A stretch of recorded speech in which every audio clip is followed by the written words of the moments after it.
you. Hello, we are now at the Willow Lawn Schoolhouse. And the Willow Lawn Schoolhouse was on Hickory Road, and it was brought here to the Galloway House and Village. And it is set up as a school today. So if you came into school in the morning, the first thing you would do is come bring your cloak and your lunch pail. And you put your lunch pail up here, you hang your coat, you maybe have your bags. Here's some lunch pails. Here, this is using a syrup pail.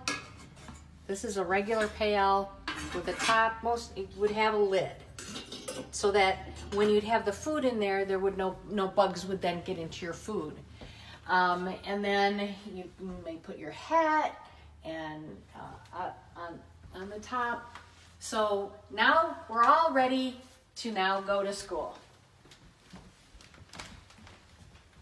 Now in school, you would sit at one of these desks.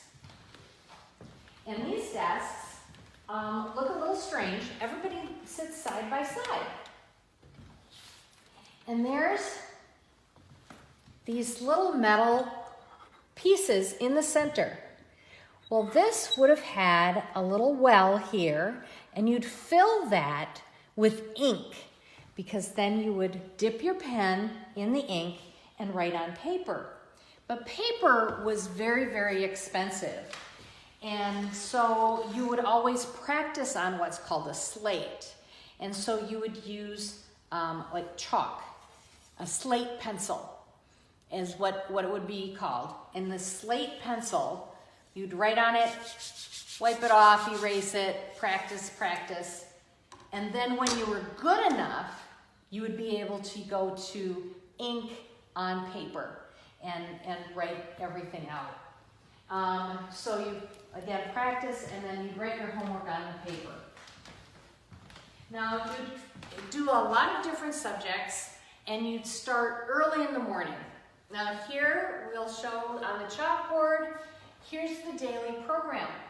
Well, what is this that's talking about reading 1, reading 2, reading 3 and 4, 5 and 6, 7 and 8? Well, that seems a little strange. You know, are they?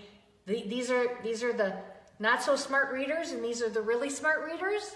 Well, in a way, kind of yes, because you would have all of the grades in one room. So this is called a one-room schoolhouse. So you'd have the first level reading for the younger children that are just learning the alphabet and how to put C-A-T together for cat. You know, and then as you go through the levels and you tested to get to the next, and you'd get to here to 7 and 8. Now, after 8th grade, then what? Well, then you might go on to high school, or you might be done with school and you might be going to work on the farm. So, or you might be going to work at some other trade. Maybe you're going to work at a lumber mill, or you're going to work in some other job. So some people didn't even get to 8. Some people started work by the time they were in 3rd or 4th grade.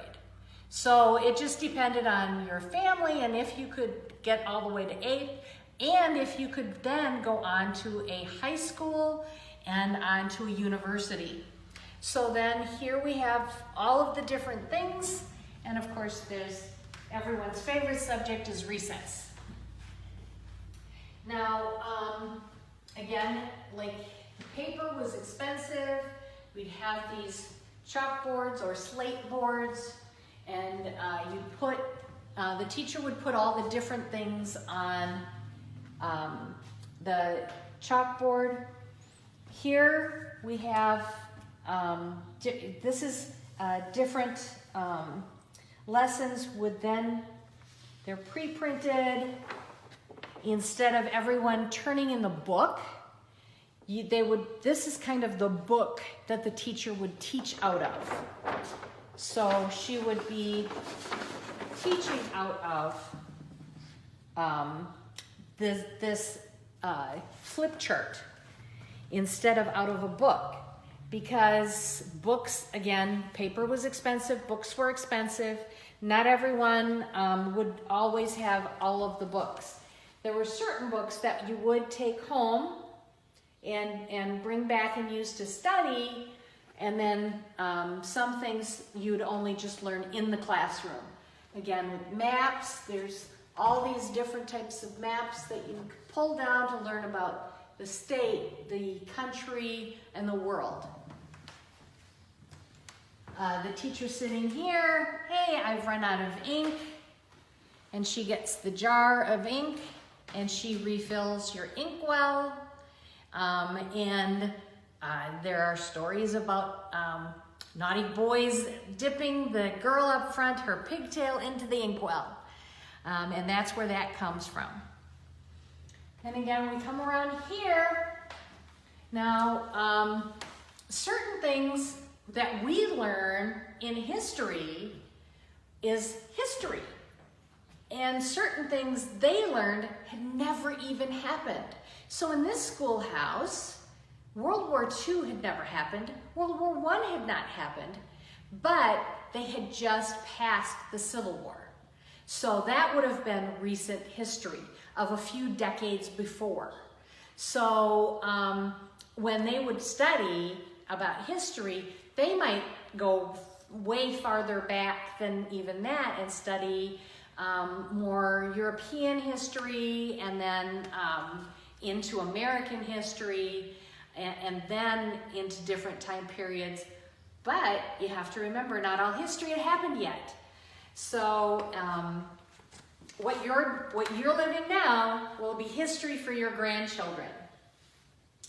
Now, the teacher usually would play the piano and have the music class here, and all the children would sing.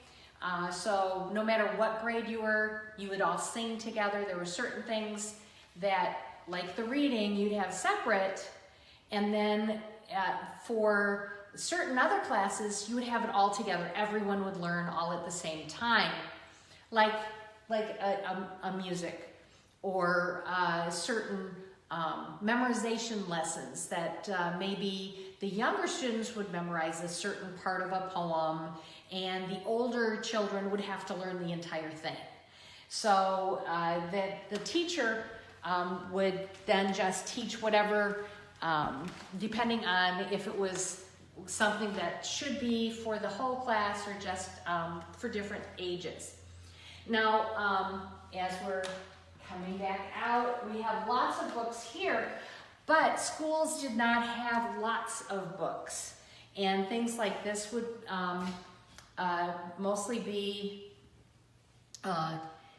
home, and parents might purchase like reading books, but children shared books usually at their desk. That's why there would be two people together so that they could learn it all together.